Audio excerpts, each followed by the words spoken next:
Aleluia. Cadê o povo mais animado dessa terra?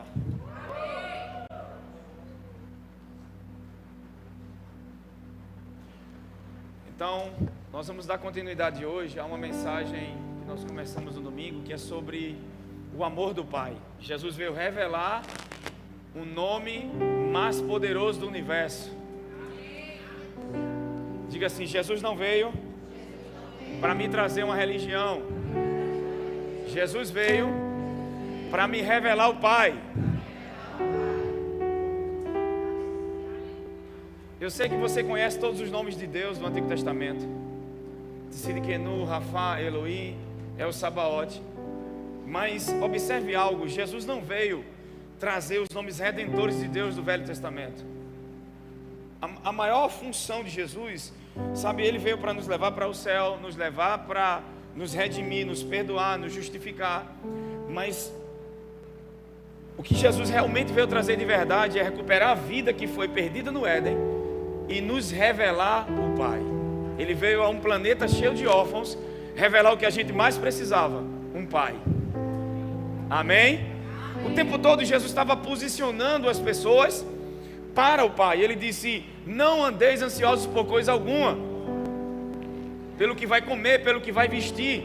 Ele disse: olhai para as aves do céu, não trabalhem e nem ajuntem celeiros, e o vosso Pai Celestial as alimenta.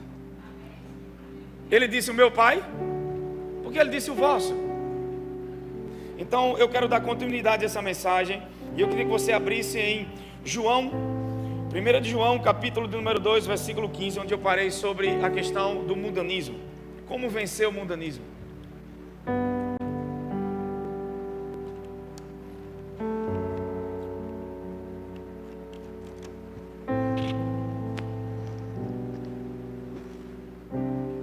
Está dando para me ouvir bem? Irmãos, a gente está com o nosso projeto, estamos tendo uns probleminhas aí na questão das transmissões.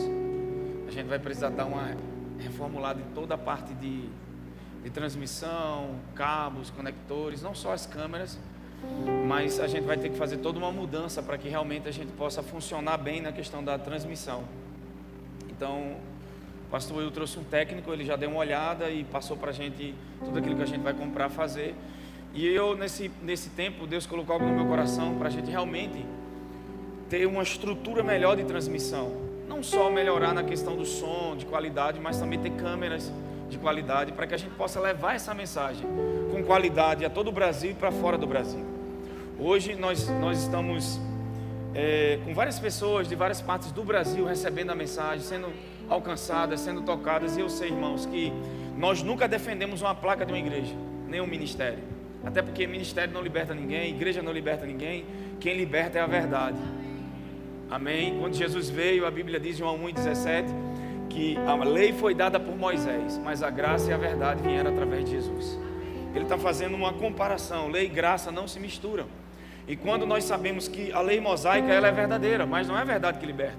A verdade está do lado da graça de Deus. Então viver pela graça não é viver uma vida na carne e em pecado. Viver pela graça é viver uma vida pelo Espírito de Deus. Paulo fala aos Gálatas capítulo 3, versículo 3, que ele diz que vocês começaram bem, começaram no Espírito, mas agora caíram para a carne. Sabe o que Paulo está dizendo? A igreja de Gálatas, que eles começaram na mensagem correta, que é no Evangelho de Jesus, e de repente caíram para o esforço. Sempre que a lei mosaica entra em cena, o ser humano ele cai para o esforço, porque a lei mosaica trabalha a partir das nossas obras, do esforço do homem, fala daquilo que o homem precisava fazer, mas a graça de Deus não.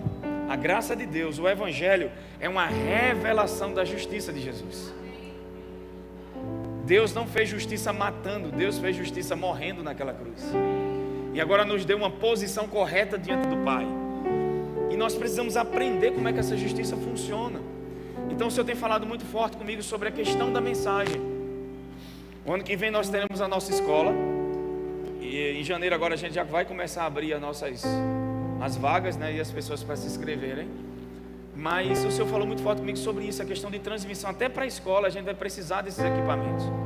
Então você pode fazer parte também dessa mensagem. Ninguém é obrigado a dar, ninguém é manipulado a dar, mas se você se sente parte disso, me procure. Nós estamos nesse tempo levantando um propósito, né, de levantar uma oferta específica só para a compra desses equipamentos. Há um tempo atrás a gente ia comprar, mas aí veio a questão da salinha, a gente deu prioridade à salinha, mas agora há uma necessidade e a gente vai fazer dessa forma, tá bom? Então, se você deseja, pega junto conosco, me procura e a gente vai passar para você mais ou menos o que é que a gente vai comprar. Algumas coisas a gente vai passar no cartão mesmo e já vai parcelar, e você já pode junto com a gente fazer parte disso. Amém, irmãos? Quem tem sido abençoado com essa mensagem? Então eu tenho certeza que ela não pode ficar só em você. Você não é o fim das bênçãos de Deus. Irmãos, quando você escuta o verdadeiro evangelho, a primeira coisa que você vai entender é que você não pensa só em você. Uma mensagem que te faz só querer receber para si, não é o evangelho de Jesus. O evangelho, ele transborda. Ele não só me transforma, mas ele tira o foco de mim mesmo. E porque eu sou transformado na mesma imagem de Jesus, eu começo agora a amar o que Jesus ama. E sem esforço, a gente começa a amar as pessoas e se mover pelo Espírito, transformando vidas também. Amém? Então vamos sem demora, 1 de João, capítulo número 2, versículo 15, quem achou, diga amém. Não ameis o mundo, nem as coisas que há no mundo. Se alguém amar o mundo, o amor do Pai não está nele. Porque tudo que há no mundo, as concupiscências da carne, a soberba da vida, não procedem do Pai, mas procedem do... Perceba aqui, algumas vezes algumas pessoas me diziam: pastor, você tem que pregar contra o mundanismo. O mundanismo está entrando muito forte nas igrejas. E quando a gente fala de mundanismo, as pessoas imaginam roupas. Mas não é isso que a Bíblia diz. A gente tem que deixar a Bíblia interpretar a Bíblia. O maior problema da igreja no Brasil e fora é uma interpretação errada. E se eu interpreto errado, eu vou aplicar de maneira errada. Nós somos gente da nova aliança, amém, irmãos? Não há doutrina para a igreja no Velho Testamento. O Novo Testamento começa em Mateus, mas a nova aliança só começa com a morte, ressurreição de Jesus e a descida do Espírito Santo. Amém? Diga: eu sou gente da nova aliança. Agora, toda a Bíblia é inspirada por Deus. Para quê? Para revelar Jesus. Toda a Bíblia se completa, ela não se contradiz. Tudo aquilo que é promessa para Israel no Velho Testamento, para nós agora é herança na nova aliança. E nenhum personagem bíblico do Velho Testamento aponta para mim. Todos eles apontam para Jesus.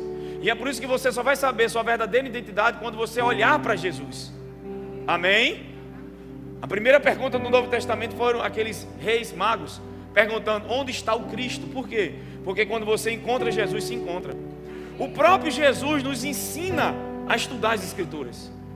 Quando ele encontra os discípulos no caminho de Emaús, em Lucas 24, a Bíblia diz que aqueles dois discípulos estavam falando sobre aquele, que eles achavam que era o Messias. E aí Jesus, sem eles reconhecerem Jesus, começa a dizer para ele, dele mesmo, falar dele mesmo, mas através das Escrituras. E ele foi apontando desde o Velho Testamento, de Moisés, Isaías, os profetas, e de repente, quando ele parte o pão, seus olhos se abriram. Por quê? A verdadeira mensagem do Evangelho vai queimar o seu coração. Um púlpito é um lugar de alimentar o povo, não de matar as pessoas. O trabalho do púlpito é a alimentação. Um pastor guia as ovelhas primeiro, alimentando elas. Amém, irmãos? E o nosso verdadeiro pastor, antes de te guiar, vai te alimentar com alimento fresco. E o que é interessante é que toda a Bíblia, você pode estudá-la procurando Jesus. Quando você achar Jesus, aí você vai entender realmente o sentido de toda a Bíblia. Porque todo o Velho Testamento e até a própria lei falava acerca dele. Ele é a chave para a interpretação. Ele é a teologia perfeita. Amém, irmãos? Você nunca vai saber quem é Deus se você não souber quem Ele é. Ele é a expressão exata de Deus. Então, o João está dizendo algo aqui: não ameis o mundo nem no que o mundo há. Então como é que eu faço para não amar o mundo e aquilo que tem no mundo? É pregando mensagens: ei, vocês não podem amar o mundo, é assim? É isso que a Bíblia está dizendo? O que é que a Bíblia está dizendo? Ei, parem de amar o mundo. Primeiro, o que são as coisas do mundo? A concupiscência da carne e a soberba da vida. Isso não são coisas externas, são desejos internos no homem. Então a gente precisa saber o que realmente é mundanismo. Mundanismo, segundo a Bíblia, é isso aqui, ó. A concupiscência da carne, a soberba da vida, não procede do Pai, mas procede do mundo. pode afetar as pessoas na maneira de se vestir, mas começa com soberba da vida e começa com a concupiscência da carne. E só há uma forma de vencer isso. João diz: quem ama o mundo e as coisas que no mundo há, o amor do Pai não está nele. Olha a chave: não é o seu amor para com o Pai, é o amor do Pai. 1 de João 4, versículo 9, por favor.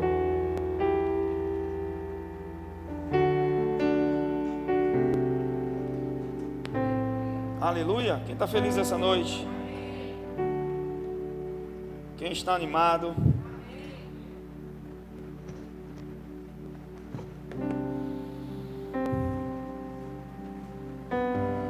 Glória a Deus. Deus é bom, irmãos. Então vamos para a palavra. Foi desse modo que se manifestou o amor de Deus para conosco. De que maneira? Em haver Deus enviado o seu Filho unigênito ao mundo, para que vivamos por intermédio. De que forma podemos viver para Deus? Por intermédio de nossas obras? Por aquilo que fazemos na igreja? Não, o problema da igreja é que fizeram do Evangelho um trabalho para Deus. Muito do que é ensinado nas igrejas sobre identidade é uma identidade religiosa e não bíblica. Olha de que maneira se manifestou o amor. O verdadeiro amor não são nossas crenças e carências afetivas, é o amor dele por nós. E o versículo 10 diz o seguinte: assim, nisto consiste o... De que forma consiste o amor? Não em que nós temos amados, mas em que ele nos amou e enviou seu Filho como propiciação pelos nossos pecados. Eu não vou entrar na parte de propiciação, porque é algo que eu já preguei para vocês. Mas em que consiste o amor? Em que nós amamos a Deus. Mas Gleison, um dos mandamentos da Bíblia não é amar o Senhor teu Deus de todo o teu coração, de toda a tua força, com todo o teu entendimento. Esse mandamento é de que dispensação? Da nova aliança? Ou da aliança mosaica? Quem é o ser humano que conseguia cumprir aquele mandamento? Ninguém, porque às vezes você ama a Deus com a mente, mas o coração está longe. Às vezes você ama a Deus com o coração e com a mente, mas o seu dinheiro está em outro lugar. Jesus é a chave para esse mandamento. Ele foi fiel, ele amou, ele se entregou e foi fiel até a morte na cruz. Na verdade, Deus sabia que nenhum homem, a Bíblia diz Romanos 3 e 23, todos pecaram. Isso aqui coloca religioso, pecador, fariseu, escriba, coloca publicano, todo mundo na mesma categoria. Todos pecaram. Mas por que todos pecaram? Romanos 5,19. É por isso que a gente precisa da escola. Amém? Romanos 5, versículo 19. Sendo assim, por meio da desobediência de um só homem, muitos se tornaram... Olha para o vizinho que está do seu lado e diga: quantos pecados você cometeu para se tornar um pecador? Olha para ele e pergunta: quantos? Agora me responda: quantos? Quantos? Quantos? Nenhum, né? Quem cometeu o pecado? Agora vamos lá. Se desobediência é fruto de um caráter ruim, Adão antes de pecar tinha um caráter ruim?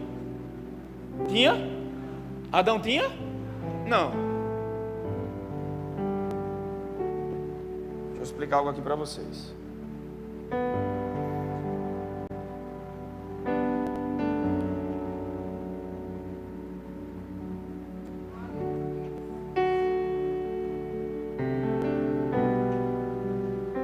Sendo assim, por meio da desobediência de um só homem, esse homem que desobedeceu foi Adão.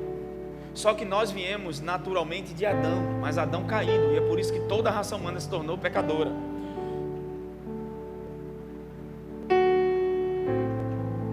Romanos 5,19. Porque como pela desobediência, a palavra desobediência aqui em grego significa indisposição para ouvir.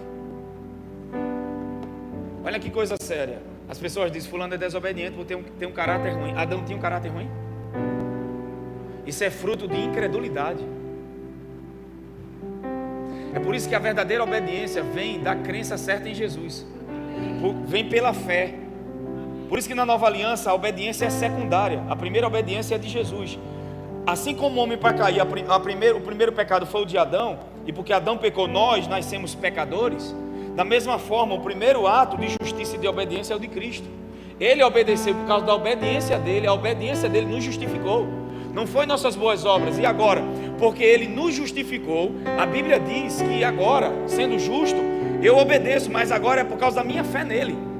A obediência dele me capacita a obedecer. Porque a desobediência de Adão não vem de um caráter ruim. Adão era perfeito, ele era santo como Deus. Foi da descrença. Todas as vezes que alguém está pecando, é resultado de descrença em Deus. Todo ato de desobediência vem de incredulidade, vem de descrença. Não está só atrelado a um caráter, mas a uma crença. Sabe por que hoje você obedece o Espírito Santo? Porque você crê. Só que o que é catalogado é a fé primeiro agora. Amém? A lei, pela lei o homem nunca poderia viver pela fé, porque pela lei não era exigido do homem fé, era exigido obediência. Então a Bíblia diz que Jesus obedece, ele traz a obediência perfeita, e porque ele obedeceu, nós agora podemos crer. Amém, irmãos? Diga assim: não foi o meu pecado que me tornou um pecador, foi o de Adão. Da mesma forma foi a obediência de Jesus que me fez justo. E o que é ser justo diante de Deus? É ter uma posição. Essa posição correta, ela também traz benefícios. Nós estamos agora em um lugar de privilégio imerecido, irmãos. Tem um favor sobre a tua vida, tem uma graça sobre a tua vida. E enquanto revelação nessa área não chegar, você não anda a partir disso. O problema é que nós estamos andando baseado em uma realidade natural e não baseado em uma realidade espiritual. A nossa realidade espiritual é que nós já somos mais do que vencedores. Nós já somos perdoados, nós já somos amados, nós já somos vitoriosos, nós já somos prósperos, nós já somos curados. E tentar ser o que você é o que o diabo vai fazer, como fez com Adão. A estratégia é a mesma: trabalhar por aquilo que já foi trabalhado. Então em 1 de João ele está dizendo: não ameis o mundo nem o que no mundo há. Por quê? Porque quem ama o mundo, o amor do Pai não está nele. É a falta de revelação do amor de Deus. É porque o amor de Deus não está ocupando o coração daquela pessoa, que faz com que esse coração, sem o amor de Deus, por estar vazio, buscar em prazeres, em desejos de coisas, aquilo que só o amor de Deus pode preencher. E aí é viver a parte daquilo que você viver, uma vida aquém daquilo que você foi criado para ser. E nada lhe satisfaz. Porque eu estou solteiro, quando eu arrumar uma namorada eu vou. Não vai. Muitas vezes você vai ter um problema maior, porque tem a sua crença errada com a dele, e agora vai juntar os dois. Aí a coisa está feita, entendeu? Ou vice-versa. Eu dou muito conselho para pessoas que passam um problema de relacionamento. E a gente tem uma coisa religiosa em cima dos relacionamentos, principalmente na igreja. Tem muita gente vivendo uma porcaria de vida, porque vive uma religião. Dentro da igreja é uma coisa, mas lá fora não desfruta. Irmão, eu prefiro desfrutar em casa do que ser pregador, do que estar sendo pastor de uma igreja. Eu prefiro viver uma vida com Deus, porque senão é só hipocrisia. E eu vou ser sincero com vocês, eu odeio a hipocrisia. Jesus nunca reclamou ou pegou pesado com um pecador, mas com hipócritas. A raiva de Jesus sempre foi com hipócritas, e não com pessoas que erravam. Todos os que receberam o milagre de Jesus eram pecadores, então o pecado nunca impediu a graça de Deus de agir. Mas a soberba sim, a hipocrisia sim, o homem confiar em seus esforços sim. O primeiro resultado da queda de Adão é o homem sendo independente de Deus, vivendo independente de Deus. Toda consequência de pecado vem de uma vida independente de Deus. Então o que é que a graça vem trazer? Uma vida pelo Espírito, uma vida onde a gente depende do Espírito Santo para tudo. Mas igreja, eu vou falar assim, Jesus disse: sem mim nada podeis fazer. O problema é que quando você tem um problema grande, você vai para Ele. Eu vou para Ele em tudo. Você pode usar da força dele para tudo, até para lavar um prato em casa, que é chato. Você pode dizer: me dá graça, eu estou chateado, sabe, quando olha aquela pilha de prato lá, você não tem nem mais.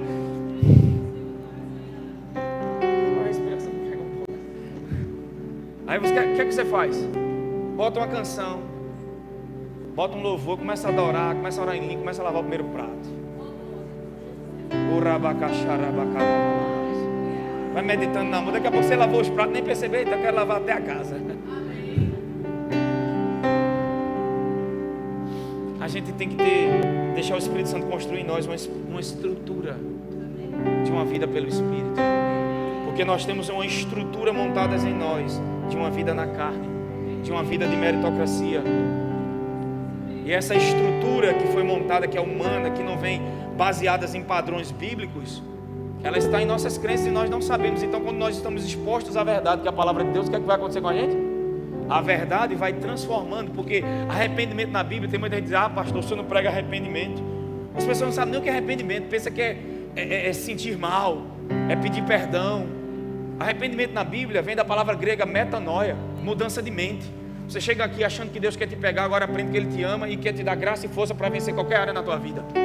É mudança, arrependimento é metanoia, é mudança de crença, é mudança de mente.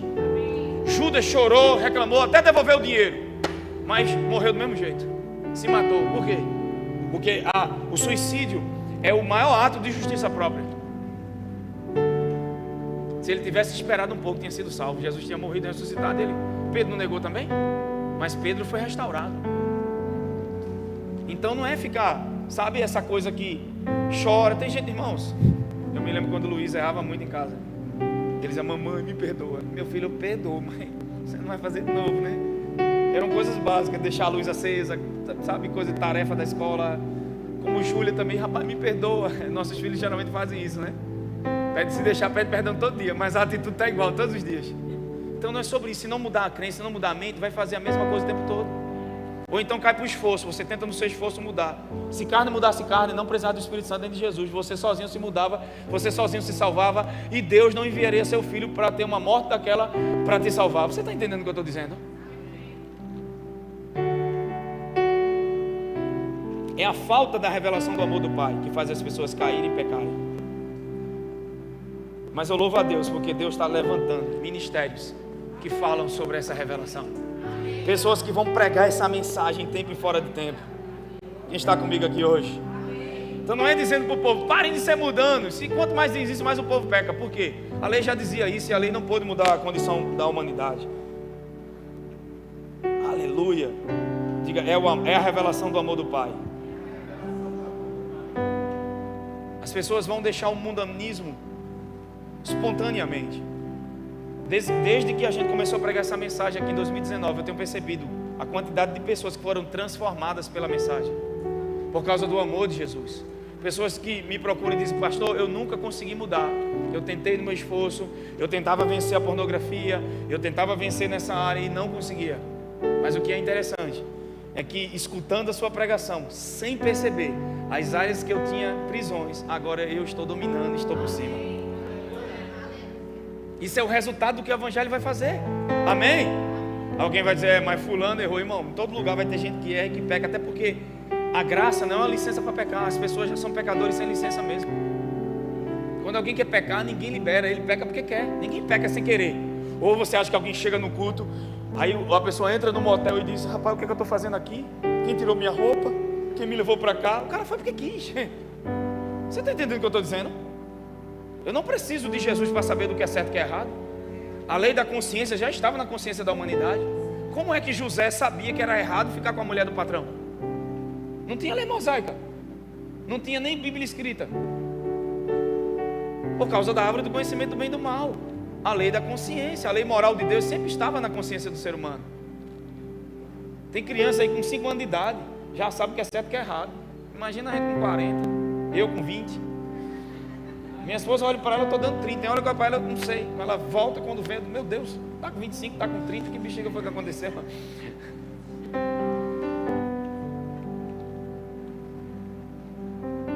É ou não é? Um dia desse fui dizer que tinha uma filha de 17 anos, o cara quase cai para trás. Eu disse: eu tenho um cara de novo assim mesmo? Eu acho que é, meu irmão. A turma está rindo aí porque deve ser, né? É, Davi, só tem foi carne nem sangue, o Espírito Santo que te revelou, Davi. Então, a gente precisa ter um entendimento disso, irmãos. Porque eu posso estar ouvindo uma mensagem, mas não deixar ela chegar ao meu coração. O diabo não vai roubar as bênçãos na tua vida, vai roubar a palavra. Mateus 13:19 diz: ouvindo alguém a palavra do reino e não entendendo, vem o maligno e rouba o que foi semeado em seu. O trabalho do diabo é tirar a palavra da tua vida. Às vezes a pessoa está aqui, mas está com a mente não sei aonde. A pessoa: pastor Gleison, ele está no seu culto o tempo todo. Tem gente que nem está no culto, está online, está recebendo muito mais do que alguém que está no culto. Porque é como eu recebo. A parte de agarrar a palavra não é de Deus, é sua. Entende? Isso não tem que ser algo que me condena. Irmãos, ninguém fica no teu pé, você tem que comer hoje. O que é que você faz? Você se acorda, tem fome, vai e come. Espiritualmente é a palavra de Deus, amém? Até isso as pessoas fazem uma regra. Você que não lê a Bíblia condena o povo. Não, você que não lê a Bíblia continua sendo filho, continua sendo amado. Só tem um porém: não vai ter renovação da mente, então não vem arrependimento. As crenças não são mudadas, e aí você está preso numa área que você já foi livre, amém? A importância da palavra não é ter isso como uma regra, é ter como alimento. Assim como eu necessito de me alimentar naturalmente, eu preciso me alimentar espiritualmente. E só tem uma coisa que alimenta o espírito do ser humano: a palavra de Deus e a revelação de Jesus. Porque a nossa mente aprende por comparação, mas o nosso espírito aprende por revelação. Então, se eu chegar aqui com uma mensagem de autoajuda só que toca a tua alma, ensinando coisas naturais e humanas, isso aí a gente não precisa de um pastor. A gente pode trazer um coach, a gente pode trazer um médico, a gente pode trazer um palestrante sobre saúde, e eles vão falar sobre tudo isso. É importante, também ouvir, mas não te muda. Por quê? Porque só o Evangelho é o poder de Deus para a salvação de todo aquele que nele crê.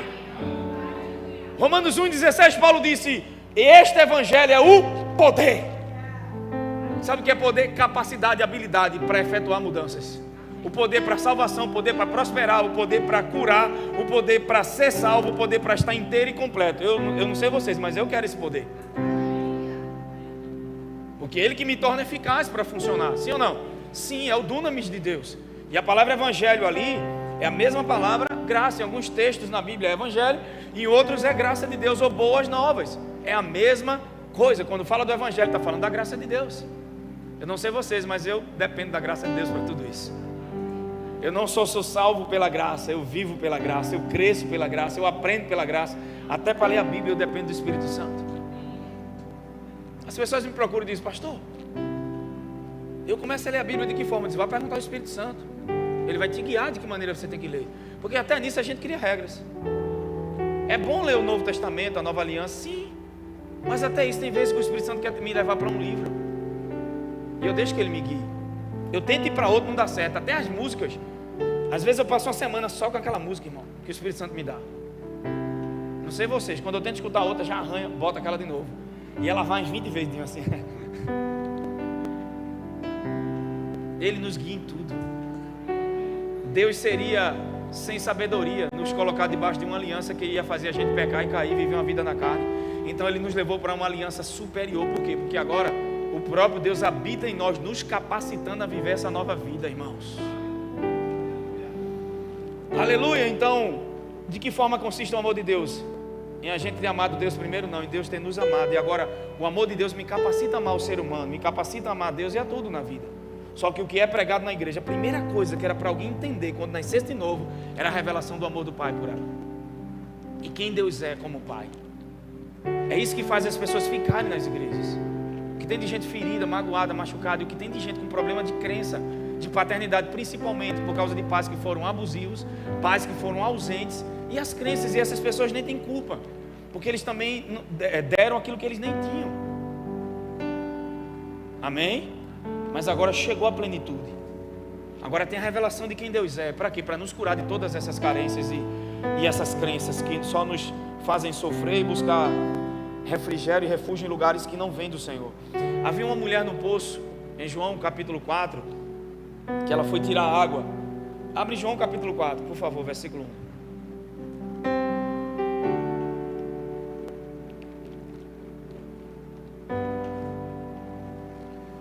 Por isso, quando o Senhor soube que os fariseus ouviram que Jesus fazia e batizava os discípulos como os discípulos que João, vai passando,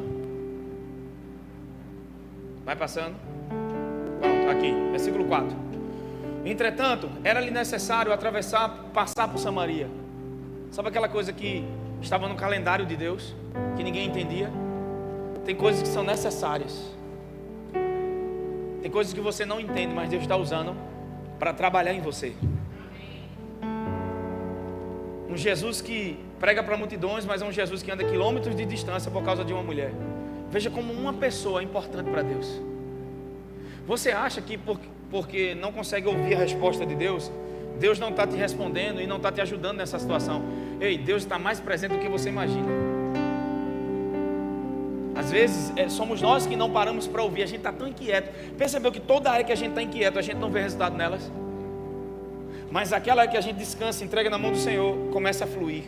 E aqui Jesus vai para Samaria, e assim acontece. Olha, assim chegou a uma cidade chamada de Samaria, chamada Sicar, perto das terras de Jacó, que dera a seu filho José.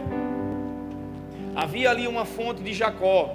Jesus, todavia, cansado da viagem, sentou-se à beira do poço. Isso aconteceu por volta da hora sexta, versículo 7. Nisso uma mulher de Samaria veio tirar água. Pediu-lhe Jesus: dai-me um pouco de água para beber, pois seus discípulos haviam ido à cidade comprar alimentos. Ele ficou lá, sozinho. Ele sabia que esse encontro tinha que ser ele com ela. Tem coisas que são resolvidas só você na comunhão com Jesus. Não é no meio da multidão, não é num culto, é você e ele. Sabe aquele culto que está cheio de gente e parece que você está sozinho com ele? Foi assim que a mulher do fluxo de sangue ficou. Tinham milhares, mas parecia que só era ela e ele. Eu já me senti assim em celebrações. Amém? Então vamos lá. Pois seus discípulos haviam ido à cidade comprar alimentos. Versículo 9. Então lhe respondeu a mulher de Samaria: como, sendo tu judeu, pedes de beber a mim, uma mulher samaritana? Havia uma rixa muito forte entre samaritano e judeu. Sabe, Jesus é aquele que quebra os muros invisíveis. É aquele que destrói as barreiras de exclusão. Havia uma rixa antiga, um problema antigo, e eles não se falavam. E agora Jesus, o judeu, está falando com a mulher, pois os judeus não se relacionavam bem com os samaritanos. O texto já diz isso, versículo 10. Jesus respondeu a ela: se conhecesse o dom de Deus, e quem é o que te pede, dai-me de beber, tu lhe pedirias, e ele te daria água viva. Versículo 11. Indagou-lhe a mulher: Senhor, tu não tens como pegar água, e o poço é fundo. Onde tu podes conseguir essa água viva? Acaso tu és maior do que o nosso pai Jacó, que nos deu o poço? Espera aí, esse poço está lá desde a época de Jacó? Então ela estava bebendo água num poço que Jacó bebeu, seus filhos beberam, e gerações beberam, e agora a mulher e Jesus ainda está bebendo desse poço. É por isso que a gente tem que focar em coisas que a gente construa para a eternidade, que toque gerações e não que vivam de momentos. Aquilo que Jacó construiu durou milhares de anos e ainda afetou a geração de Jesus. Olha que coisa tremenda. Será que aquilo que nós estamos construindo é passageiro ou é algo que vai ser duradouro e vai tocar gerações futuras? Será que aquilo que a nossa vida está embasada é algo passageiro, algo que é duradouro e vai tocar gerações futuras? Olha que coisa interessante, o poço foi construído há milhares de anos, mas ainda estava dando água para o povo. Só que ela disse: como é que pode? Você é por acaso maior do que aquele que construiu o poço? Falando de Jacó. Versículo 13. Jesus afirmou-lhes: quem beber dessa água que eu te der, quem beber dessa água terá sede outra vez, desse poço que Jacó fez. Aquele, porém, que beber da água, quem beber do esforço humano, daquilo que é construído pelo homem, sempre vai ter sede. Porque as coisas do sentido só constroem algo que te sacia momentaneamente. Mas aquilo que Jesus constrói, aquilo que Jesus te dá, não mata só tua sede momentânea, mas não só trabalha em você, mas de você afeta a vida dos outros. E olha que coisa interessante: aquele, porém, que beber da água que eu lhe der, nunca mais terá sede. Ao contrário, a água que eu lhe der, tornar-se-á nele uma fonte de água jorrando para a vida eterna. Jorrando. Olha para o teu vizinho e diga: você é uma fonte de Deus, meu irmão. Diga: pare de se ver de maneira humana, pare de se ver por uma ótica natural, comece a se ver pela verdadeira verdade, pela verdadeira realidade. Se veja como Deus te vê. Não se veja baseado em seus erros, não se veja baseado em condições naturais, se veja baseado naquilo que Deus construiu em você, porque senão você vai bloquear o fluxo de vida. Mas quando você se vê pela verdadeira verdade, isso é fé, é viver pela verdadeira verdade, é se ver, falar e agir pela verdadeira realidade, que é o mundo espiritual. E aí de você, irmãos, isso sai com vida para a vida dos outros. Não é a água que você não bebe e dá aos outros, é a água que transforma você. Só que eu entrei nesse texto não era nem para isso. Versículo 15. A mulher lhe pediu: Senhor, dá-me dessa água para que eu não tenha mais sede, nem preciso voltar aqui para tirar água. Então Jesus disse: vai, chama o teu e volta aqui. E o que é que ela disse? Confessou-lhe a mulher: não tenho marido. Replicou-lhe Jesus: respondesse certamente bem ao dizer que não tem marido. Versículo 18. Pois 5 maridos já tivesse. Aqui fala das 5 dispensações de alianças que Deus teve com o homem na terra. E aí ele diz: e esse homem com quem tu agora vives não é teu marido. Quanto a isso, falaste a verdade. E olha o que a mulher diz, versículo 19. Reconheceu a mulher: Senhor, eu percebo que você é um. Porque Jesus revelou o erro da mulher e o pecado dela. Porque essa mulher começou dizendo: como é que pode você, sendo judeu, falar comigo samaritano? E a segunda coisa: ele não sabe quem eu sou. Se ele soubesse quem eu sou, ele não falaria comigo. A gente tem uma ideia de que por causa de nossas falhas e fraquezas, Deus ele não vai se relacionar bem com a gente. Deus não vai nos amar. Só que o que é interessante é que se você tenta ter uma performance para Deus te amar, você nunca vai saber verdadeiramente o quanto você é amado. Porque no mundo nós fazemos isso. Imagine um casal de namorados que se conhecem. A pessoa nunca vai querer mostrar as falhas. Por quê? Geralmente essas falhas só vêm no casamento. Porque no namoro a pessoa tem medo de perder a outra. Se ele souber quem eu sou, então ele tenta sempre usar o esforço para ser bom, para ser perfeito, para não perder o amor do outro. É assim ou não é? Mas também nunca haverá um senso de amor dentro dessa pessoa, uma consciência dizendo para ela: verdadeiramente João me ama, porque eu mesmo errando e falhando, ele está comigo. Então com Deus é diferente. Jesus diz: olha, eu sei quem você é, sei todos os seus erros, mas eu continuei aqui. E estou revelando o teu pecado não para te condenar, mas para te mostrar o quanto você é amada. Porque senão ela sempre se sentiria assim: ele fala comigo, mas não sabe quem eu sou. Eu sei quem você é e te amo. Você só vai saber verdadeiramente o quanto Deus ama você quando, mesmo sendo quem você é, você vá para Ele e Ele te ame. E nessa noite Ele está dizendo que Ele sabe todos os teus erros e falhas. Ele não é como um técnico do time de futebol, que se você perder o pênalti vai te botar no banco. Ele te chamou sabendo que você ia perder o pênalti. Agora Ele sabe que se só você souber que Ele te ama, não vai te transformar tanto. Mas se você começar a crer nesse amor, se você começar a acreditar, isso vai transformar a tua vida, meu irmão. Amém? 1 de João 4,18, vamos lá. Diga assim: o amor é mais forte que o medo. Então essa mulher, quando foi amada por Jesus dessa maneira, ela foi tão transformada que ela foi e pregou para uma cidade inteira, e toda a cidade se converteu. Depois os discípulos voltam, e quando os discípulos olham para Jesus, acharam que ele tinha comido, porque se ele estava cansado, e como é que agora ele está forte? Porque quanto mais você tira dele, mais ele fica forte. Percebeu que o alimento de Jesus é te servir. O alimento de Jesus não é você servir a Ele, é você ser servido por Ele. É quando você tira dele que você agrada a Ele, amém? Então vamos lá. No amor não existe medo, antes o perfeito amor lança fora todo medo. Aquele que teme não foi aperfeiçoado no amor. Quem teme não sabe quem é amado. Por que nós estamos com tanto medo? Porque nos momentos difíceis era para a gente estar habitando no amor de Deus. A minha esposa disse para mim esses dias: meu filho, se não fosse o amor de Deus, se a gente não tivesse entendimento do amor de Deus. Ela começou a perceber em situações que anos atrás, quando ela se deparava com essas situações, ela ficava estressada, ela ficava angustiada, ela não dormia à noite, ela não conseguia ficar bem, ela chorava, e de repente ela, diante das mesmas circunstâncias, mas com o coração pleno, diferente e confiante. E vem aquele friozinho ainda, mas com friozinho ou não na barriga, eu até postei hoje nos grupos, continua agindo pela palavra de Deus. Isso é fé, amém? O friozinho na barriga pode estar lá, mas você está crendo no Senhor mesmo assim. Vá com o friozinho na barriga e tudo, confiante no amor dele. E quando ela disse isso para mim ontem, Deus falou muito forte comigo. Porque tudo que a gente faz é orar para Deus mudar circunstâncias, é orar para a gente não entrar em fornalhas, é orar para a gente não ter problemas. Mas o que Deus está construindo na gente é tão grande que os problemas não vão mudar, mas nós mudamos diante deles. Tem algo que o amor de Deus faz, então o amor de Deus não é algo básico. Chegamos na igreja, sabe, com problemas financeiros, então nós queremos ouvir uma mensagem: você vai prosperar, você vai receber dinheiro, isso só te anima. Mas você vê o resultado na vida das pessoas? Nenhum. Eles se empolgam, eles se alegram, mas vivem no esforço, trabalhando, e você não vê resultado na vida dessas pessoas. Mas quando prega-se sobre o amor de Deus, eles vão olhar para trás e vão dizer: eu estou certo de que nem a morte, nem a altura. Certeza é fé, certeza é confiança. Eu não entendo tudo que está à minha volta, mas eu estou certo.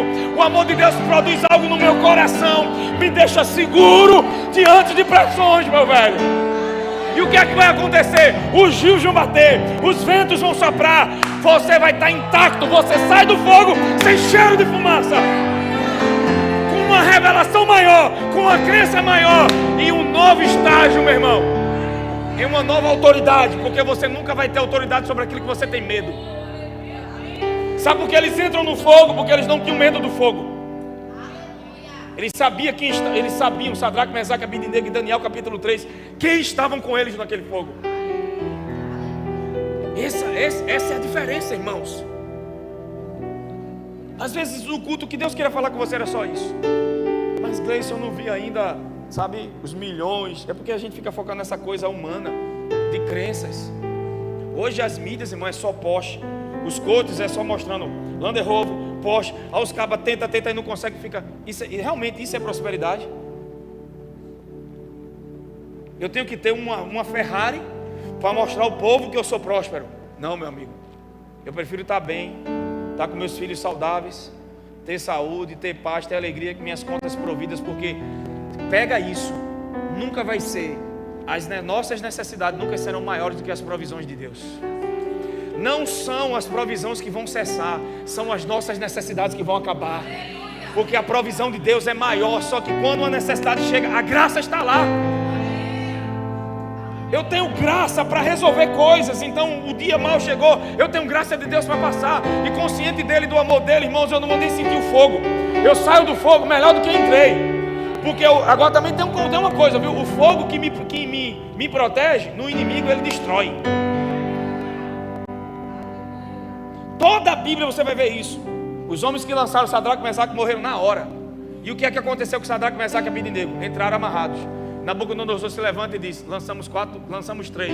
Eu vejo 4. E os 3 que a gente lançou estavam amarrados, mas os 4 estão passeando. Pega no ombro do vizinho e diga: Deus está te dando uma estrutura de fé para você passear. Diga: antes os problemas faziam você chorar na cama, faziam você não dormir à noite. Diga: agora, com ou sem problema, você aproveita a vida, você passeia, você se diverte, você aproveita os filhos. Por que, Gleison? Eu não estou consciente de coisas, eu estou consciente daquele que é maior, eu estou consciente daquele que é melhor, eu estou consciente de alguém que é poderoso, meu velho. É sobre isso que eu estou falando. Então você não deixa de aproveitar a vida. Você curte momentos, até um café é diferente. Oh Pai, se não fosse o teu amor, eu estaria reclamando agora tomando esse café, mas eu estou te dando graças. E de repente, meu irmão, tudo do lado de fora começa a mudar, porque a gente quer mudança do lado de fora, mas o evangelho é mudança de dentro para fora. Então não é o que acontece com você, mas em você, que é muito mais importante. As coisas que estão sendo estabelecidas aqui dentro estão me transformando de uma maneira que do lado de fora, irmão, não tem como do lado de fora não mudar. Não tem como não.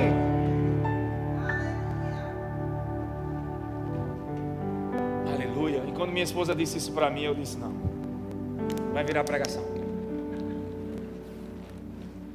Eu convivo com ela. A gente vai fazer 10 anos de prova, irmão. Tem uns crentes, eu casei com uma prova. Eu brinco em casa, diz: Cleide, olha a mulher que o Senhor me deu, quando ela está agitada, né? Essa não foi a mulher que eu escolhi. Aí Cleide, mas vem cá, se a vontade de Deus é melhor do que a nossa, como é que ela, desse jeito agitada, é a mulher que o Senhor te deu? E quando ela está calminha, que tu escolheu? Se Deus sempre escolhe o melhor, eu digo: por isso, a mulher que o Senhor me deu, para quê? Para trabalhar em mim a paciência, o amor, a alegria. Ela começa a rir. Amém, irmãos? Amém. É. Até as pessoas que estão na nossa volta, a gente sempre tem uma tendência de olhar para a vida dos outros, mas toda a situação revela o nosso coração. É uma oportunidade de nos enxergar. Quando alguém faz algo errado, a gente fica com a falha. Não é certo o que essa pessoa fez. Não foi legal, não foi bom. Eu não louvo isso, mas tem uma coisa: esses sentimentos que eu estou tendo, de onde é que vem? Todas as manhãs que eu amanheço com sentimentos ruins em mim, eu estou crendo em alguma coisa que não é a vontade de Deus para a minha vida. Amém? Diga assim: aquele que teme não foi aperfeiçoado no amor. Você vai ver que o filho pródigo poderia ter voltado para casa, não voltou porque não sabia que era amado.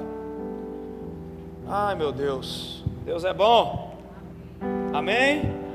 Diga assim: o medo não pode me ajudar de verdade. Diga: o medo não pode me mudar de verdade.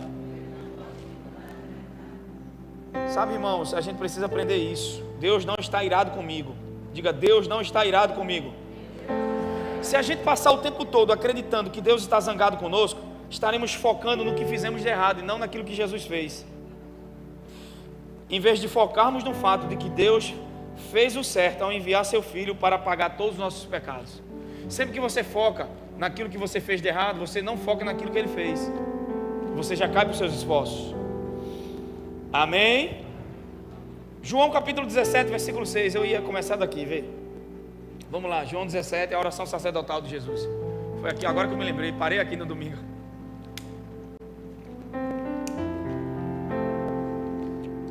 Manifestei o teu nome aos homens que me deste do mundo. Ele disse o que a eles? Manifestei quem? É o Shaddai? Que nome foi que ele manifestou aos seus discípulos? Qual foi o nome?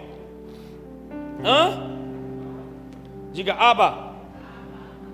E a palavra aramaica, não é a palavra grega pater, é Abba, que quer dizer pai. Agora o versículo 11, vamos lá. Já não estou no mundo, mas eles continuam no mundo, ao passo que eu vou junto para ti. Pai Santo, guarda-os em teu. A palavra guardar, até falei aqui em grego, é teurios, que é proteger de perdas e danos. Você sabe como é que a gente protege o nosso povo? Ensinando para eles sobre o nome que Jesus vai revelar, o Pai. Todas as vezes que nós pregamos sobre Deus como Pai, é errado chamar Deus de Deus? Não. Mas o nome Pai traz proximidade, segurança e paz para nossas vidas. Eu até dei um testemunho meu domingo, que aconteceu comigo, com minha filha.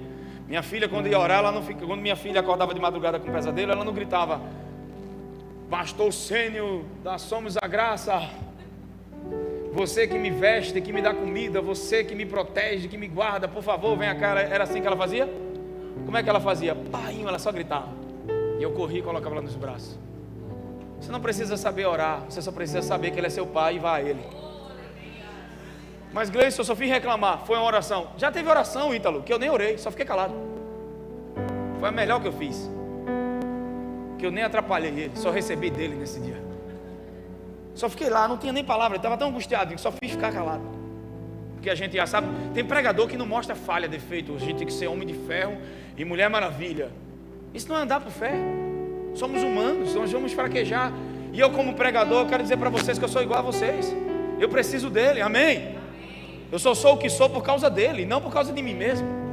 Então não é fé na minha fé, é fé nele. Quem está comigo? Então, a revelação do nome de Deus, nome Pai, vai curar toda a ferida emocional e toda enfermidade física. Já é comprovado pela ciência que tem crianças que, por não ter senso de paternidade e não saber o quanto são amados pelos pais, elas adoecem. Então, quanto mais pregamos para nossas igrejas, nossos filhos, parentes e pessoas, o quanto o Pai Celestial as ama, o que é que vai acontecer com eles? Eles vão ser protegidos de danos e de percas. Olha o que a revelação do amor do Pai faz. Aleluia, quem está comigo? Versículo 12 agora. Quando eu estava com eles, guardava-os no teu. De que maneira eles eram guardados? No teu nome, que me deste, e protegi-os em teu. E protegi eles, e nenhum deles se perdeu, exceto o filho da perdição, para que se cumprisse a escritura. Como Jesus guardava os seus discípulos? Como que você pode guardar sua casa, seus filhos, sua família? Revelando para eles o Pai, mostrando para eles o quanto o Pai ama eles. Essa é a maneira mais segura. Jesus disse: os que você me deu, eu guardei eles em teu nome. O tempo todo Jesus dizia para eles assim: o vosso Pai Celestial alimenta as aves, é Ele que alimenta vocês. É o vosso Pai Celestial quem veste os lírios do campo. O que é que Ele estava ensinando para os seus discípulos? Ei, vocês têm um Pai que cuida de vocês. Você sabe o que a Bíblia nos ensina a ser como criança? Porque a criança não duvida daquilo que o pai diz. Pode ser até uma mentira. Se você contar, ela tem 5, 7 anos, ela acredita, ela confia, ela se entrega facilmente. O problema é que naquilo que é para a gente ser criança, a gente quer ser adulto. E naquilo que é para a gente ser adulto, a gente quer ser criança. É o inverso. Ser como criança no sentido de desprendimento, confiança e segurança diante de Deus. Mas nas áreas que é para a gente ser responsável, a gente age como menino. E nas áreas que a gente era para ser crianças. Eu vi o testemunho, um relato de uma criança que ela subiu numa pedra, num parque, brincando com seu pai. E de repente, era uma pedra muito alta. Tinha um morro e ela subiu nessa pedra, mais ou menos uns 3 metros, 4 metros de altura. E o pai dela procurando ela, quando gritou o nome dela, ele estava lá em cima. Quando ele olhou para o pai e disse: Joãozinho, o que é que você está fazendo? Ele simplesmente pulou. Quando ele pulou, o pai correu e agarrou ele. Segurou no braço, tremendo, nervoso, botou o filho no chão, deu um cheiro, disse, parou, o coração desacelerou e disse: meu filho, como é que você fala um negócio desse? Por que você pulou? Ele disse: porque eu sabia que você estava aí embaixo. Ele disse: mas você nem falou e nem pediu. Eu disse: você é meu pai. Só por saber que o pai estava lá, ele tinha segurança. Pega no ombro de alguém e diga: ei, está na hora de você se sentir seguro. Mesmo sem ver, mesmo sem entender, eu estou certo. Paulo disse: eu estou certo de que nem a morte, nem a altura, nem profundidade, nem peste, nem fome, nada me separa do amor de Deus, do amor do Pai, que está em quem? Em Cristo Jesus. O foco de Paulo é o amor de Deus, o foco de Paulo é o amor do Pai, o foco de Paulo é o amor de Jesus. Por quê? O maior pregador da nova aliança sempre falava desse amor e da revelação do Pai, porque Paulo entendeu algo, irmãos. A fé depende do amor de Deus para operar. Olha que criança, você como criança, como é que Deus quer que você se desprenda? Às vezes a gente é tão adulto que a gente não aproveita, tem medo. Uma criança que sabe que o pai está lá embaixo, ela nem tem medo de pular. Ele vai me segurar, ele vai me pegar. A gente não, às vezes a gente é tão adulto que é tão, na verdade, é independência de Deus. E todas as vezes que a gente cai para a nossa independência de Deus, a gente constrói barreiras. Todos os piores resultados que eu tive na minha vida foram quando eu tentei controlar aquilo que era para eu entregar. Quando eu criei meios de não depender de Deus, eu só sofri. Depender de dinheiro, depender de si mesmo não é estabilidade. Estabilidade é depender de Deus, é depender do Pai. Quem está comigo aqui hoje? Então algo acontece aqui, diga: lembrando a eles todos os dias. Como que Jesus guardou seus discípulos? Lembrando a Ele todos os dias. E que tal você confessar isso todos os dias? Lembrar você mesmo do quanto o Pai ama você. Se Deus cuidou de um lírio do campo, irmão, que hoje existe, amanhã lançado no fogo, e você que tem uma vida? Jesus morreu por você e não por aves, e não por plantas. E se Deus cuida de plantas, e se Deus cuida de pássaros, Romanos 8,32, aquele que nem mesmo poupou seu próprio filho, não daria juntamente com ele todas as coisas? E de graça, se ele não poupou Jesus por você, porque vai poupar cura, saúde, provisão, proteção, segurança, amor, paz, alegria? Não, irmãos, tudo isso vem junto com Jesus, amém? Até a água foi embora. Versículo 26, eu lhe fiz conhecer o teu nome e ainda o farei. O que é que ele está dizendo? Eu fiz eles conhecer seu nome, mas ainda estou. Ele vai continuar declarando o nome do Pai até agora, irmãos, a fim de que o amor com que me amaste esteja neles e nele eu esteja. Meu Deus do céu, isso é muito forte, irmãos. Vou ler de novo. Eu lhes fiz conhecer o teu nome e ainda o farei. O que é que ele está dizendo? Eu guardei no teu nome, eu revelei o teu nome, mas continuo revelando o teu nome. Todos os dias Jesus quer revelar o nome do Pai para você. Ele sabe que é isso que vai trazer segurança para você, amém?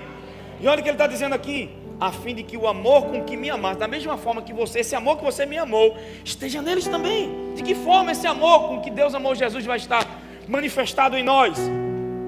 E eu também esteja neles, na revelação do amor do Pai, amém?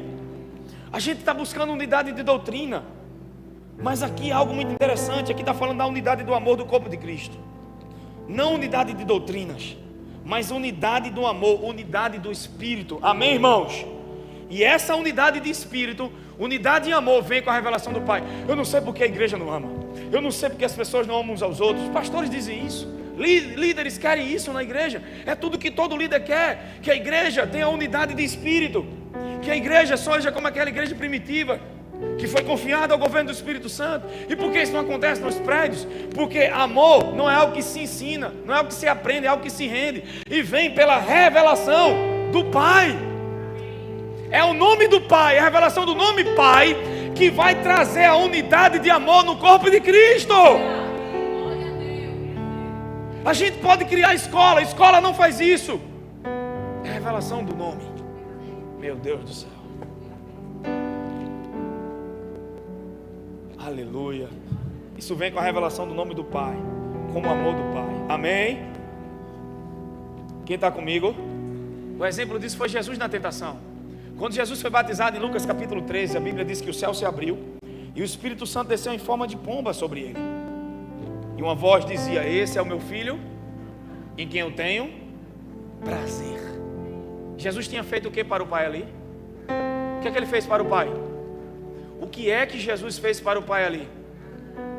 Nada. E ele começa o seu ministério e Deus dizendo o que para ele? Mas em Lucas 4, o diabo vai tentar Jesus e disse assim: se você é o Filho de Deus, transforma essas pedras. Jesus disse: nem só de pão viverá, mas de toda a palavra que sai da boca de Deus. Qual foi a palavra que saiu da boca de Deus? Esse é o meu filho. Por que o diabo tirou a parte do amado? Só deixou o filho. Você nunca pegou essa, né? Lucas 3, ele disse: esse é meu filho amado. Ele não só era filho, ele era amado. Por que ele tirou o amado e só deixou o filho? Porque ele sabe que nenhuma das suas tentações vai surtir efeito sobre as pessoas que sabem que são amadas pelo Pai. Se Adão soubesse o quanto Deus o amava, ele jamais teria descrido de Deus. Só que Jesus sabia, e ele disse: nem só de pão viverá, eu vivo pela palavra que sai da boca do meu Pai. Não de toda a palavra. Diga comigo: eu não vivo de toda a palavra. Diga: eu vivo da que sai da boca do meu Pai. Esse é o conhecimento intuitivo, o conhecimento revelado, a palavra rema, a palavra e o Espírito funcionando em nossas vidas. Deus vai te dar uma palavra no meio de tudo isso, e é essa palavra que o diabo vai tentar distorcer. E saiba de uma coisa: como é que eu sei o que Deus tem para mim? João capítulo 13, vai lá. Aleluia. Quem está comigo aqui hoje, irmãos? Quando Deus criou a terra, o primeiro nome de Deus que apareceu ali é Elohim. E Elohim disse, quando Gênesis capítulo 2 se inicia e Deus cria o homem, agora aparece Deus como Jeová. Jeová é o Deus que guarda o concerto. E agora é Jeová Elohim. Mas quando Jesus estava na cruz, haviam trevas sobre a cruz, escuridão. A Bíblia diz que houve trovões, houve trevas, houve escuridão. Porque no princípio da terra, quando Deus criou a terra, era sem forma e vazia, e havia trevas sobre a face do abismo. Quando Jesus está na cruz, vazio e sem forma, porque ele ficou desfigurado por causa das nossas enfermidades e porque ele estava devolvendo a identidade ao seu povo, amém? Foi assim que Adão ficou no Éden, então ele teve que ficar assim na cruz para devolver identidade e propósito de volta. E o que acontece? A Bíblia diz que haviam trevas e ele vazio. A mesma coisa da criação. Quando Elohim disse, havia trevas e a terra era sem forma e vazia. Jesus vazio e sem forma, e havia trevas sobre o Gólgota. Ele gritou: Elohim, Elohim. 3 vezes: Deus meu, por quê? Me abandonasse. A gente sabe que a cruz é uma substituição. No meio de todo aquele caos, houve uma voz no Calvário, e a voz era: Deus meu, por que me abandonasse? Houve a troca divina. Jesus assume o nosso lugar para a gente assumir a identidade de filho dele. Para você poder chamar Deus de Pai hoje, Jesus teve que chamar ele de Deus. Em toda a Bíblia você nunca vai ver Jesus chamando Deus de Deus. Sempre o Pai, o Pai, o Pai, o Pai. Mas na cruz ele diz Elohim. Porque na criação Elohim disse, agora a palavra está clamando por Elohim. Meu Deus do céu. A palavra, João 1, diz que ele se fez carne. O verbo, a palavra do Deus disse, agora se faz carne. E havia trevas, sem forma e vazio. Meu Deus do céu. Criando uma nova criação. Porque a partir daquele momento, uma nova raça seria criada. Ele se fez pecado para nos fazer justiça de Deus. Ele chamou Deus de Deus, e agora ele diz: por que me abandonasse? Agora você levanta as mãos para cima todos os dias e diz: meu Pai, por que você me abençoa tanto? Porque Jesus gritou o seu grito, o nosso grito na cruz. Desde a queda do homem, quando Adão é rejeitado no Éden, um grito de rejeição estava em nós. Os psicólogos, até Freud disse, Uma criança, quando sai do útero da mãe, ela chora, porque ela já é o grito de rejeição. Irmão, se a gente observar, o nosso grito de rejeição era por causa da queda. Havia um senso dentro de nós de rejeição. E na cruz, ele gritou o nosso grito, a nossa rejeição. Meu Deus do céu, para você chamar Deus de Pai hoje, ele chamou ele de Deus. Ele teve que ser desconectado para você ser aproximado. Ele teve que morrer para você receber vida. Ele teve que ser preso para você ser livre. Ele foi ferido para você ser curado. É uma troca divina. Ele se identifica e nos substitui. Amém? E agora ele nos torna justiça de Deus através desse ato. Quem está comigo aqui?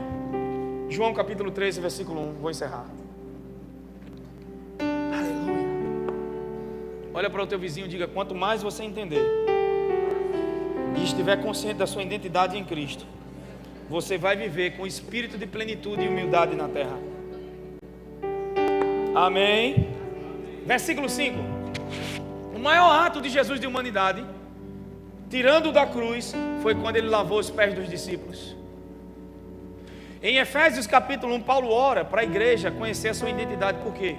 A minha esposa estava me dizendo algo esses dias. Irmão, quantas pessoas fazem pergunta para pastores: qual é o meu propósito? Qual é a minha identidade? Para que eu vim para a terra? Eu vou te responder isso hoje. A sua identidade é ser filho de Deus. O seu propósito é ser filho de Deus.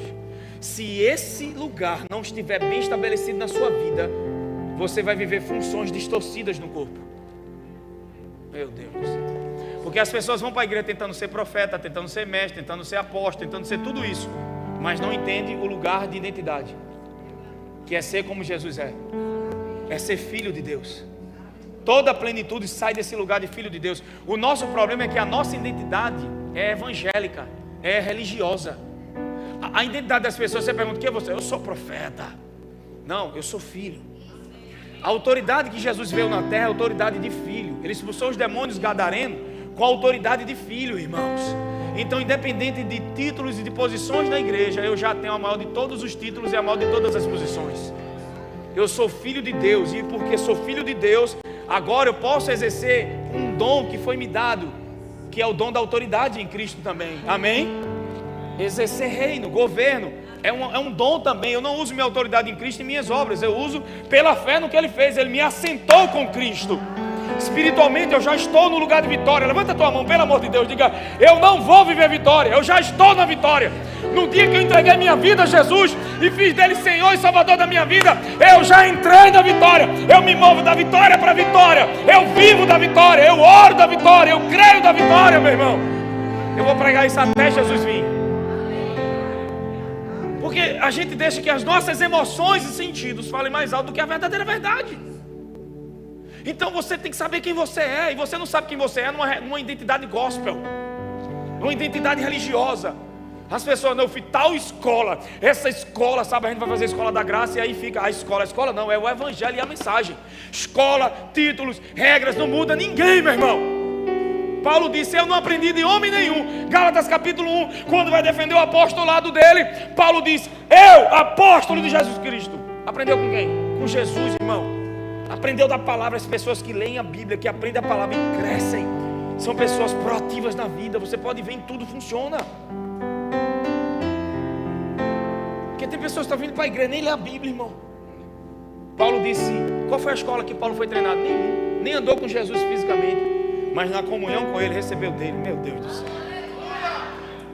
Você tem o mesmo Jesus. O problema é que a gente fica vendo os pregadores e profetas e não sei quem, e fica se inspirando. Meu Deus do céu, olha para ali, olha o apóstolo, o cara é bonito. Isso aí é verdade, mas vamos lá. Olha o apóstolo, está vendo ele, irmão? Deixa eu dizer, o Jesus que o apóstolo tem, você também tem. Eu posso te inspirar, te levantar, te ativar. Eu creio na associação, eu creio na unção compartilhada, eu creio na ativação dos dons. Paulo até fala isso em Romanos. Eu queria estar com vocês para a gente compartilhar de dons. Até dons são compartilhados. Eu estou pregando aqui e dons são ativados, amém? Nas redes sociais, ninguém aqui está recebendo. No YouTube tem gente recebendo, rapaz, porque não tem espaço e nem tempo. Ele anda no Espírito. Deus está em um lugar que Ele não é limitado por coisa física e humana. Agora, enquanto eu estou pregando aqui, a minha voz, a unção do Espírito Santo está trabalhando em lares, em pessoas. Porque deixa eu te dizer, não existe curso para te ensinar a andar no sobrenatural. E diga-se de passagem, irmão, eu não consigo ouvir um pregador que não me ensina a andar no sobrenatural. Eu não consigo. eu não consigo ouvir. Porque eu não vou entrar hoje, quarta que vem eu vou entrar em 1 Coríntios capítulo 2. Quando Paulo foi para a Grécia, debaixo do poder do Espírito Santo. O problema é que a gente faz tudo uma fórmula. O pastor disse isso, ele orou com a esposa, tá vendo? Aí quer a esposa igual a do pastor. Não vai ter, irmão. A minha, meu Deus do céu. Ela melhorou, a minha esposa agora é um anjo. Às vezes eu digo para ela, já era para Jesus ter levado. De tão boa que ela é. Mas a gente cresceu muito, eu e ela, a gente tinha crenças e crenças. Mas o que é que a palavra faz? A gente junto vai afiando as crenças, vai crescendo. E como Provérbios disse, um ferro afia outro ferro. Mas se a gente não permitir pelo Espírito, tem coisa que ela reclamava de mim. E eu até me esforçava, irmão, tentava agradar, depois fazia de novo. Quando ela estava lá retada. E mulher fica calada. E se você perguntar o que foi, nem pergunta, irmão. Eu aprendi a fugir da aparência do mal. Quando eu vejo ela desse jeito coisada, eu digo, oxi, fica ali, eu vou passar, eu fico assoviando. Vi o prato sujo, vai lá e lava, entendeu?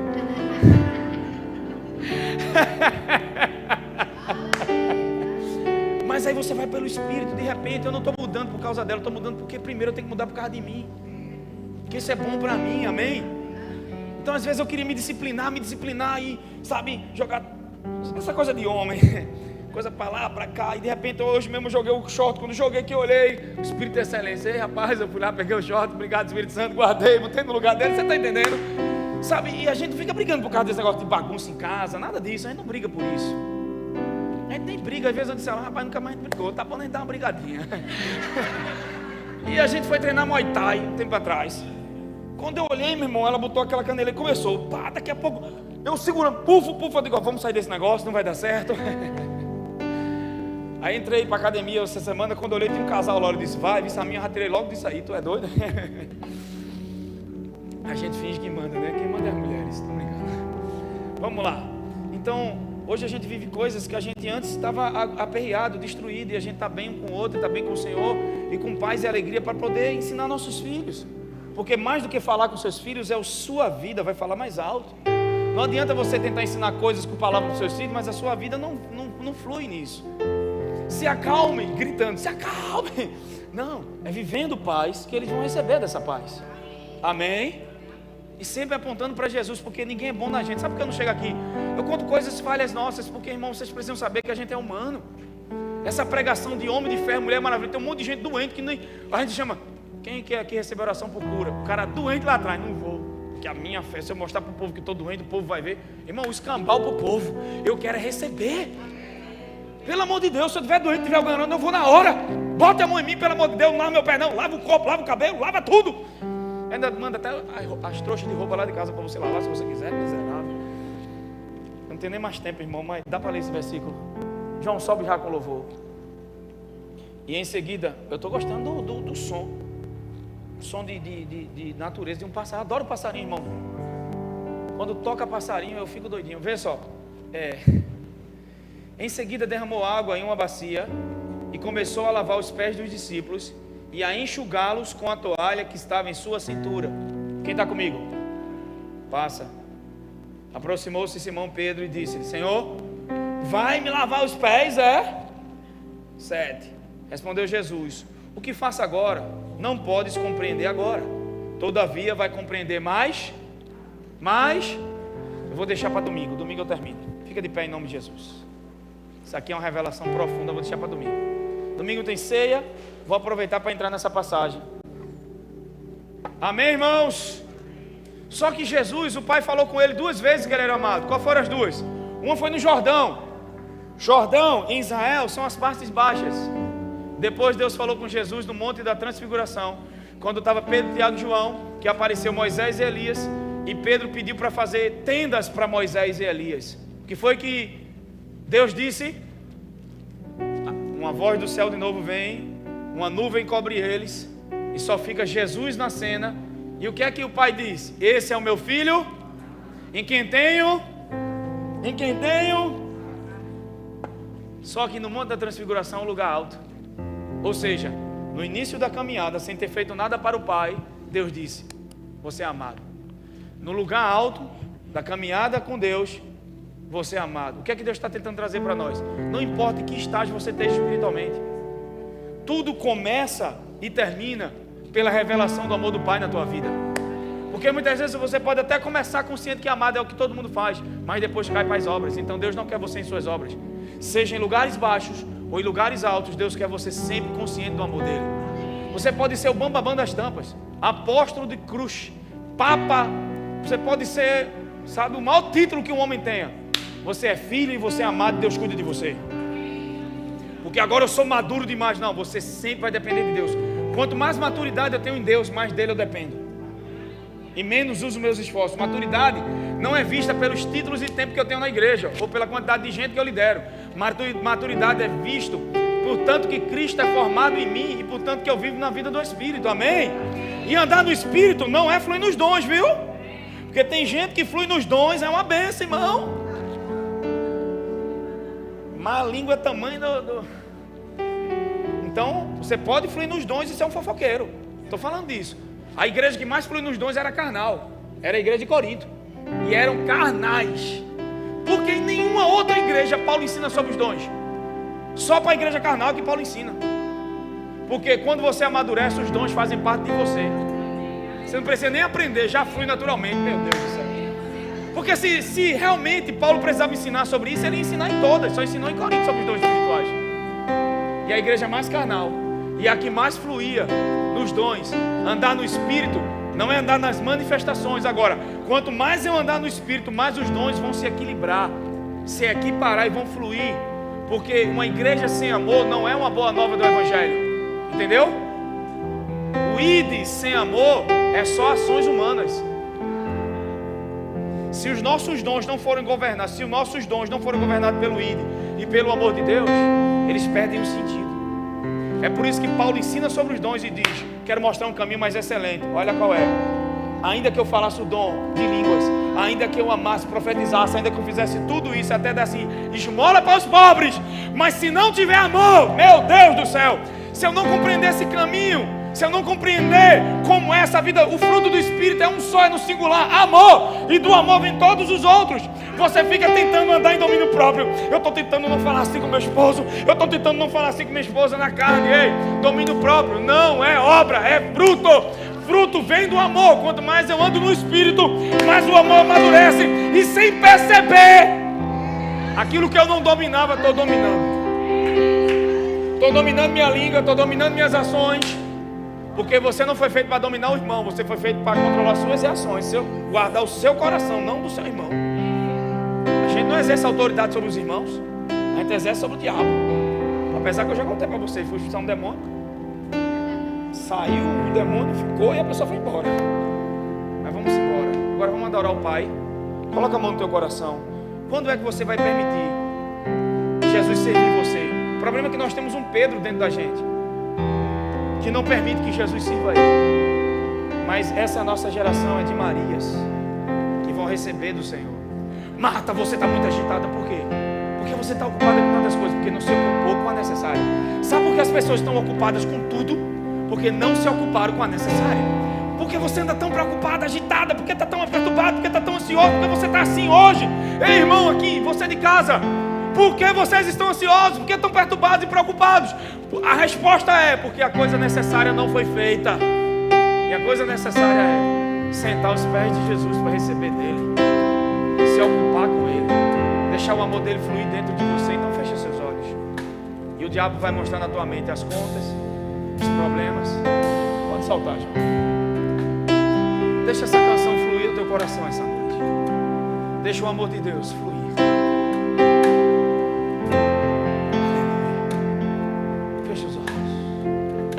Toda insegurança vai embora agora.